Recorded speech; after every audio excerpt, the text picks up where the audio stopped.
The awards for the Innovation Fund's Awards 2020 are green in more than one sense. They are made from old fishing nets from the sea. Every year, huge amounts of plastic waste accumulate in the oceans. On the Danish west coast is a company which helps reverse this development.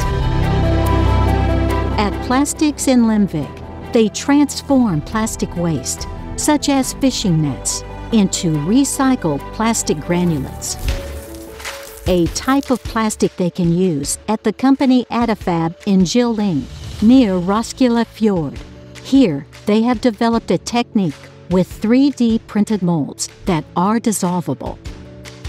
This means that Adafab is able to create unique products with great precision and freedom of design. The winners of the Innovation Fund's prizes are not only given a deserved tribute, they also get a sustainable award designed by Alex Yu and Tried.